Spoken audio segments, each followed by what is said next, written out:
Achèvera le 2 juin, une journée placée sous le signe des derbys, derby de l'Atlantique, derby du Nord, derby de la Normandie et la visite des Verts chez les Gones.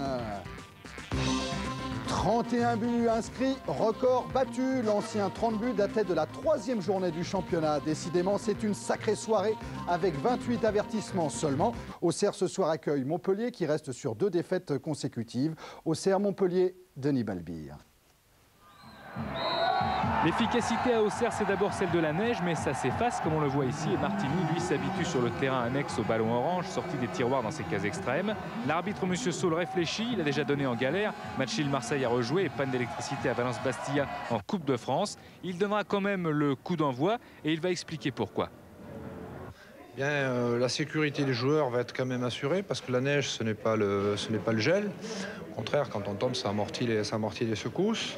Bon, par contre, c'est au niveau de la visibilité. Il faut que moi je puisse voir les différentes parties du terrain de façon à pouvoir apprécier les zones, à savoir les surfaces de réparation et les surfaces de but.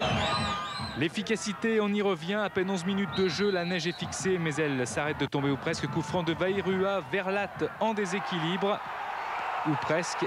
Et Lalande a suivi. Premier but pour l'AJ Auxerre et 5e de la saison pour Lalande. Malheureux Carotti, très déçu bien sûr.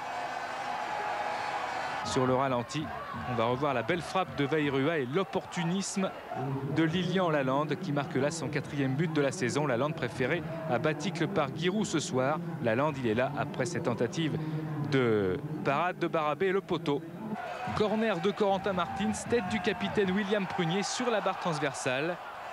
Quant à Pascal Vairua, il va s'infiltrer et fouetter son ballon extérieur du gauche, violent, et il va retrouver Barabé qui se couche. 1-0 à la mi-temps.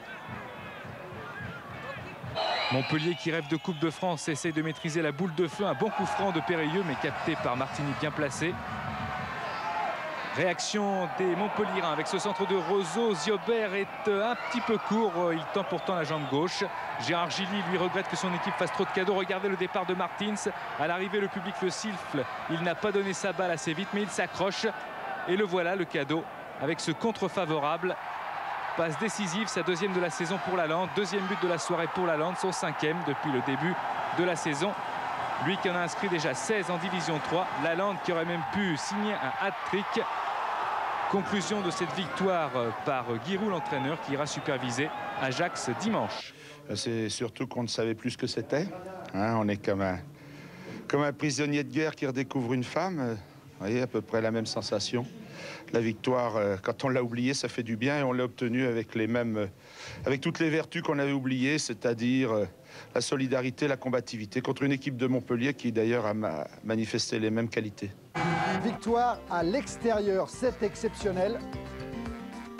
4 victoires à domicile et un seul résultat nul, le 0-0 de Bollaert entre Lens et Lille. Alors au classement, eh bien c'est Monaco qui reste en tête à égalité de points mais meilleure différence de but avec Marseille. 3e le PSG à 2 points à égalité mais avec une meilleure différence de but que Bordeaux.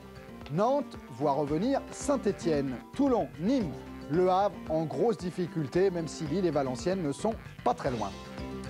Classement des buteurs, Gravelaine a marqué. La semaine prochaine,